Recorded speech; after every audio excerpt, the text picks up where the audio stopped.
말씀이 있는 교회, 그 말씀 전하는 교회, 말씀대로 살아가는 교회, 말씀의 빛 교회.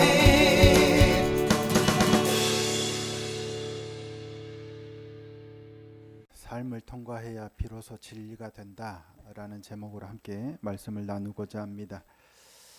우리는 대부분 좋은 사람으로 보여지기를 원하죠.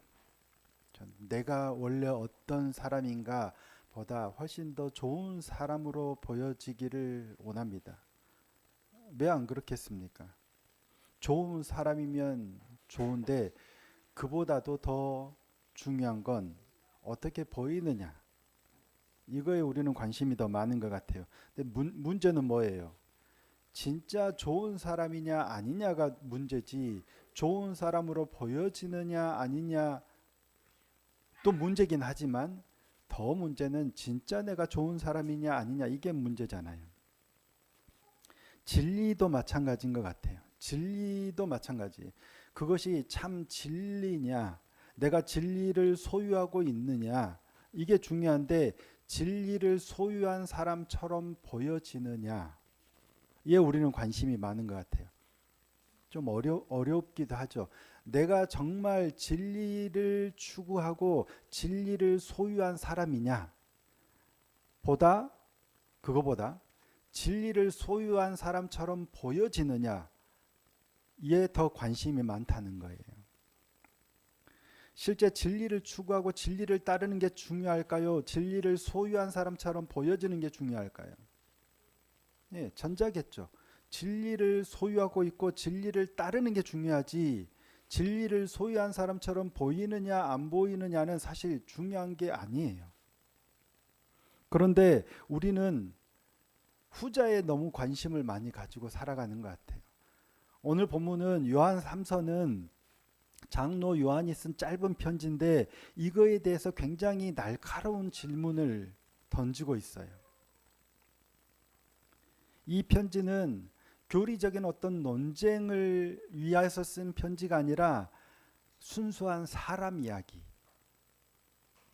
같은 교회, 같은 믿음의 언어를 사용하고 있지만 전혀 다른 삶의 모습을, 방향을 가진 세 사람을 오늘 언급합니다. 첫째는 가이오라는 인물이죠. 가이오는 이 편지의 수신자예요. 자, 1절 말씀인데 함께 한번 읽어보실까요? 1절 읽겠습니다. 시작. 장로인 나는 사랑하는 가이오, 곧 내가 참으로 사랑하는 자에게 편지하노라. 가이오라는 사람에게 편지하는데 요한이 뭐라고 불러요? 사랑하는 자라고 불러요. 그러면서 그를 축복하고 칭찬하죠. 사랑하는 자여, 내 영혼이 잘됨같이 내가 범사에 잘되고 강건하기를 내가 간구한다. 그만큼 내가 너를 사랑하고 너를 축복한다. 이유가 뭘까요? 자, 3절입니다. 형제들이 와서 내게 있는 진리를 증언하되 내가 진리 안에서 행한다 하니 내가 심히 기뻐하노라. 요한은 가이오에 대해서 들었어요. 진리를 소유하고 진리 안에서 행한다라는 소식을 들었기 때문이에요. 그래서 내가 너를 사랑하고 너를 축복한다는 거예요. 여기서 안다라는 것보다 훨씬 중요한 게 뭐냐면, 뭐라고 했어요? 진리 안에서 행한다 하니. 안다는 것보다, 진리를 안다는 것보다 훨씬 중요한 게 뭐냐면 진리를 행한다는 거예요. 그러니까 진리는 우리 안에 머무는 게 아니라 우리를 지나가야 되는 거예요. 사람의 삶을 통해서 진리가 통과될 때 비로소 진리가 된다라는 명제가 여기서 나오는 겁니다. 우리가 착각할 때 나는 진리를, 말씀도 마찬가지, 듣고 읽고 깨달았을 때 내가 진리를 안다, 그래서 만족하고 가는데, 사실은 알고 머무르는 데서 그치면 안 되고 이 진리가 우리를 통과해서 삶으로 사라져야 된다는 거예요. 그럴 때 비로소 진리가 된다는 거예요. 근데 가이오가 왜 진리를 행한다라고 평가를 받았을까 하는 겁니다. 오늘 말씀은 그가 낯선 형제들을 환대했기 때문이다 라고 말씀하고 있습니다. 자, 5절입니다. 사랑하는 자여, 내가 무엇이든지 형제 곧 나그네 된 자들에게 행하는 것은 신실한 일이니. 나그네 된 형제들에게 행한 게 신실한 일이래요. 그러니까 가이오는 낯선 선교사들을 환대했어요. 그들이 어디에서 왔는지, 그들이 뭘 하던 사람들인지, 그들이 어떤 목적을 가지고 있는지 정확하게 잘 몰라요. 하지만 예수 그리스도의 이름을 가지고 온 자들을 그 이유만으로 환대한 거예요. 그들을 이렇게 환대하는 게 나에게 어떤 유익이 있을지, 어떤 관계적인 유익이 있을지 이런 계산하지 않습니다. 예수 그리스도의 이름을 가진 자들이 찾아오니까 환대하는 거예요. 주의 이름을 위해서 길을 나선 자들, 그 이유만으로 이들을 대접하고 맞아들이고 환대하는 거예요. 그래서 진리를 말로 소유한 사람이 아니라 진리와 함께 걷는 사람이다라고 평가를 받는 거예요. 진리를 행한다는 소식이 들리니까 내가 너를 기뻐한다. 그래서 요한은 그렇게 평가하는 겁니다. 그런데 같은 교회 안에 이 디오드레베와 같은 사람만 있는 게 아니에요. 이름이 자꾸 저도 헷갈리는 데메드리오, 디오드레베 데메드리오. 이름이 너무 비슷해서 헷갈리죠. 데메드리오, 제가 이름을 가이오, 가이오와 같은 사람만 있는 게 아니라 디오드레베와 같은 사람도 있죠. 자, 디오드레베는 어떤 사람이었어요? 으뜸되기를 좋아했고 형제들을 맞아들이지 않았고 심지어 더 나아가서 형제로 맞아들이려고 하는 사람을 교회에서 쫓아내기까지 한 사람이에요. 자, 9절 10절 말씀입니다. 9절 10절 말씀 함께 한번 읽어보겠습니다. 시작. 내가 두어 자를 교회에 썼으나 그들 중에 으뜸되기를 좋아하는 디오드레베가 우리를 맞아들이지 아니하니 그러므로 내가 가면 그 행한 일을 잊지 아니하리라. 그가 악한 말로 우리를 비방하고도 오히려 부족하여 형제들을 맞아들이지도 아니하고 맞아들이고자 하는 자를 금하여 교회에서 내쫓는도다. 으뜸되기를 좋아하고 형제를 맞아들이지도 않을 뿐만 아니라 형제로 맞아들이려고 하는 자도 금하고 내쫓은 자. 그만큼 지위와 권한이 있었던 사람이에요. 아무나 그렇게 못하잖아요. 그 교회 안에서 제법 지위가 있고 권한이 있으니까 우리는 그렇게 못해. 그러면서 내쫓기까지 할 수 있는 지위와 어느 정도의 지위와 권한이 있었던 사람이에요. 그러니 더 으뜸되기를 좋아하는 거예요. 내가 이 교회 대장이다. 이 교회 주인이다. 이런 행세를 했던 사람으로 보여요. 그러니까 이 사람은 교회 공동체를 사랑한 게 아니라 지위를 사랑하는 사람이에요. 진리를 섬기는 사람이 아니라 진리를 이용해서 자기 걸 취하려고 하는 사람이에요. 자기를 증명하려고 하는 사람이었어요. 결국 교회 공동체를 무너뜨려요. 진리가 사람을 통과하지 못하면 관계를 막아버려요. 교회 밖에 사람이 아니에요. 교회 안에 사람이고 같은 신앙의 언어를 얘기하고 같은 진리를 들었고 같은 진리를 추구한다라고 하는데 이런 거예요. 복음을 가장 교묘하게 왜곡하는 것은 복음을 전혀 모르는 사람이 아니라 복음을 자기 중심적으로 이용하는 사람이에요. 무서운 일이죠. 복음을 모른다고 하면 차라리 나은데 그게 아니라 복음을 알아요. 안다고 하면서 복음을 전한다고 하면서 복음을 증거한다고 하면서 교묘하게 이용하는 거예요. 저 같은 목사가 특히 조심해야 되죠. 조심해야 되죠. 이런 말씀을 예배 중에 나눠서 참 송구스럽기도 하고 안타깝기도 하지만 연초에 한국교회에 뜨겁게 달구고 있는 이슈 중에 하나가 여러분 들으셨는지 모르겠는데 실명을 언급해서 좀 죄송한데 남포교회 박영선 목사님에 관한 이야기입니다. 저도 잘 모릅니다. 왜냐하면 다른 교회 큰 교회 목사님들 사실 별 관심이 없기 때문에 잘은 모르지만 굉장히 유명하신 분이에요. 남서울 교회라고 홍정욱 목사님이 이루셨던 교회인데 거기서 1985년에 분립 개척을 한 교회예요. 남서울 교회에서 개포동에 개척한 교회. 그래서 남서울 교회 남자와 개포동에 포자를 붙여서 남포교회라고 이름 지은 교회예요. 그러면서 이 박영선 목사님이 30년간 담임 목사로 사역을 하셨는데 교회가 굉장히 많이 부흥을 했죠. 그리고 하나님의 열심이라는 책이 신학생들 사이에 굉장히 많이 읽혔어요.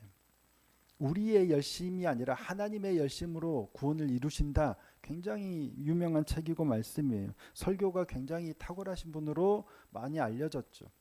근데 은퇴를 하시고도 여전히 그 교회 후임 담임 목사님이 계시는데도 격주로 설교를 하신대요. 담임 목사님이 새로 세워진 후임 목사님이 설교에 대한 워낙에 박영선 목사님이 설교를 잘 하시니까 그 부담으로 격주로 담임 목사님 한 주, 원로 목사님 한 주 이런 식으로 하셨대요. 근데 결국에는 뭐가 틀어져서 본인의 아들도 지금 그 교회 부목사로 사역하고 있는데 아들과 나갈 테니 개척할 수 있도록 돈을 좀 달라라는 요청을 하셨나 봐요. 근데 그 액수가 좀 큽니다. 한 40억만 달라. 그래서 문제가 됐었죠. 이게 이제 뭐 기독교 이 뉴스의 매체에 나온 내용이니까요. 그러면서 이제 이 인터뷰 기사가 뭐냐면 잠실에 본인이 사시는 34평 이 아파트 한 채가 40억 정도 한대요. 그 정도 성도들이 한 300명 모이려면 그 정도는 있어야 그래도 개척하지 않냐. 내가 이 교회를 개척해서 30년 동안 그 교회 재정이 한 1200에서 2000억 정도 되는데 거기서 40억이면 뭐 얼마 안 되지 않냐. 예배할 수 있는 그걸 좀 달라. 지분을 요구했다라는 그런 내용입니다. 그래서 갑론을박 말들이 많습니다. 근데 분명한 건 교회의 주인이 누구세요? 하나님이시잖아요. 교회의 주인이 하나님이시라고 수도 없이 얘기를 하는데 제가 이 교회를 은퇴할 때쯤 내가 이만큼 수고했으니까 내 지분 좀 이렇게 달라라고 하면 뭐가 될까요? 하나님의 열심을 그렇게 강조하셨고 그렇게 많은 이 신학생들에게 목회자들에게 영향을 미치셨던 분이 그러고 계셔서 지금 많이 충격입니다. 그런데 성경에는 또 한 사람이 나오죠. 데메드리오입니다. 디오드레베가 아니라 이번에는 데메드리오라는 사람이에요. 12절입니다.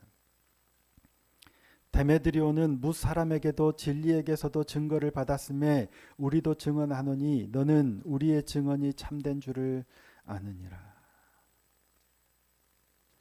데메드리오에 대한 설명이 많이 없습니다. 화려하지도 않습니다. 하지만 그의 삶은 설명이 필요 없는 삶이었어요. 많은 사람들이 그리고 심지어 진리에게서조차도 증거를 받는 사람이었어요. 이 말은 그의 삶이 설명이 아니라 증거였다는 말입니다. 말보다 삶이 먼저였다는 얘기예요. 진리는 뭐예요? 우리의 삶을 통과할 때 비로소 진리가 된다. 데메드리오가 그런 사람이었던 거예요. 요한 이서도 동일한 말씀을 전하고 있습니다. 어제 본문이죠. 요한 이서도 마찬가지입니다. 장로 요한은 성도들에게 뭘 권해요? 계속해서 서로 사랑하라라고 권면하죠. 서로 사랑하는 게 뭐냐? 하나님의 계명을 지키는 거예요. 자, 요한 이서 1장 6절입니다. 또 사랑은 이것이니 우리가 그 계명을 따라 행하는 것이요 계명은 이것이니 너희가 처음부터 들은 바와 같이 그 가운데서 행하라 하심이라. 계명 가운데서 행하라 하심이에요. 그러면서 곧장 7절에 뭘 얘기하냐면 미혹하는 자에 대해서 얘기하는데 7절입니다. 미혹하는 자가 세상에 많이 나왔나니 이는 예수 그리스도께서 육체로 오심을 부인하는 자라. 이런 자가 미혹하는 자요 적 그리스도니. 서로 사랑해야 되는데 그 사랑이라는 게 뭐냐면 하나님의 계명대로 행하는 건데, 그렇게 행하는 자라야 하나님을 알고 진리를 행하는 자라라고 말씀하는데, 곧장 미혹하는 자는 적 그리스도인데 예수께서 육체로 오심을 부인하는 거예요. 하나님의 계명을 행하는 것과 예수께서 육체로 오심을 부인하는 것과 어떤 대조가 있을까요? 오늘 교회 안에서 예수께서 육체로 오심을 부인하는 사람은 아마 거의 없을 거예요. 없을 거예요. 그렇죠? 그러면 이게 우리에게 무슨 말씀일까요? 그 계명대로 행하는 자의 반하는 예수께서 육체로 오심을 부인하는 게 뭘까? 이념적이고 관념적인 신앙에 멈추는 것 아닐까 싶어요. 예수님께서 육신으로 오셔서 이 땅에서 삶을 살아가시면서 가난한 자, 소외된 자, 아픈 자, 범죄한 자, 이런 자들의 친구가 되셔서 그들을 치유하셨고 그들을 구원하셨는데, 이 땅에서 육체로 오심을 부인하면 이념적으로 관념적으로는 예수를 믿는다 하고 진리를 소유했다고 하는데 실제 삶으로는 그렇게 살아내지 못하는 거예요. 삶과 연결되지 못하는 신앙, 이게 바로 미혹하는 자가 우리를 예수께서 육체로 오심을 부인하는 자로 만들고 있는 것 아닐까 싶습니다.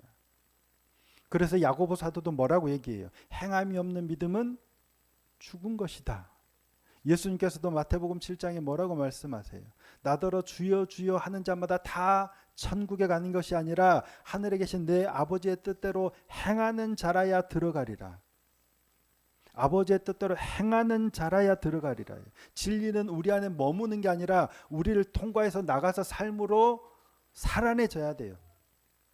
그게 비로소 진리예요. 나는 어떨까? 이렇게 진리가 이런 거라고 선포하고 있는 나는 어떨까?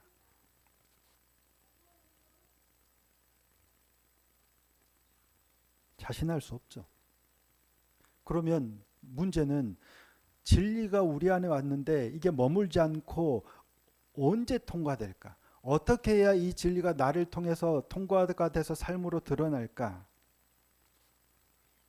기도하면서 고민했을 때 많은 경우들이 있지만 하나로 모여지는 것 같아요.